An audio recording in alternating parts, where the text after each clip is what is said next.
E commerce ప్లాట్ఫామ్లో online payment సర్వీసులు దుర్వినియోగం అవ్వడం వల్ల ఉగ్రవాదులకు నిధులు అందుతున్నాయని financial action task force FATF ఆందోళన వ్యక్తం చేసింది.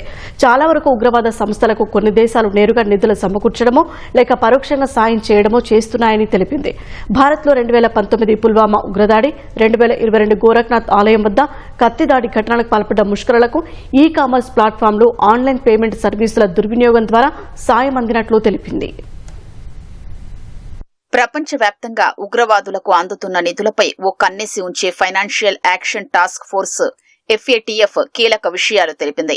ఈ-కామర్స్ ప్లాట్ఫామ్లు ఆన్లైన్ పేమెంట్ సర్వీసులు దుర్వినియోగం అవ్వడం వల్ల ఉగ్రవాదులకు నిధులు అందుతున్నాయని FATF ఆందోళన వ్యక్తం చేసింది.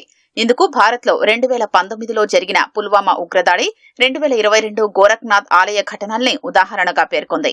చాలా ఉగ్రవాద సంస్థలకు కొన్ని దేశాలు ప్రత్యక్ష ఆర్థిక సహాయం చేయడమో లేక లాజిస్టిక్, మెటీరియల్ మద్దతు ఇవ్వడం, శిక్షణ అందించడం వంటివి చేస్తున్నాయని పేర్కొంది. ఉగ్రవాదులకు నిధులు అందకుంటే ఈ ఏడాది ఏప్రిల్లో పహల్గామ్ ఉగ్రదాడి జరిగేది కాదని తెలిపింది.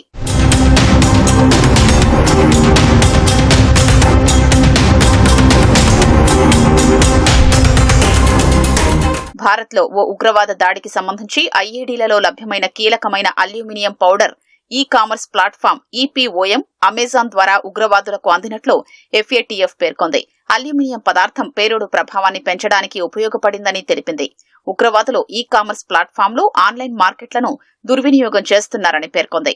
ఉగ్రవాదులు తమ కార్యాచరణ కోసం పరికరాలు, ఆయుధాలు, రసాయనాలు, 3D ప్రింటింగ్ మెటీరియల్ కొనుగోలుకు ఇలాంటి ప్లాట్ఫామ్లను ఉపయోగిస్తున్నారని తెలిపింది. ఉగ్రవాదులు తమ కార్యకలాపాలకు ఆర్థిక సహాయం కోసం వస్తువుల్ని విక్రయించడానికి, నిధుల తరలింపునకు కూడా EPOMలను ఉపయోగించుకునే అవకాశం ఉందని పేర్కొంది. ఆన్లైన్ పేమెంట్ సర్వీసుల దుర్వినియోగంపై FATF ఆందోళన వ్యక్తం చేసింది. 2022లో గోరఖ్నాథ్ ఆలయంలోకి పదునైన ఆయుధంతో వెళ్లేందుకు యత్నించి భద్రతా సిబ్బందికి చిక్కిన వ్యక్తి ఉదంతాన్ని ఉదాహరణగా పేర్కొంది.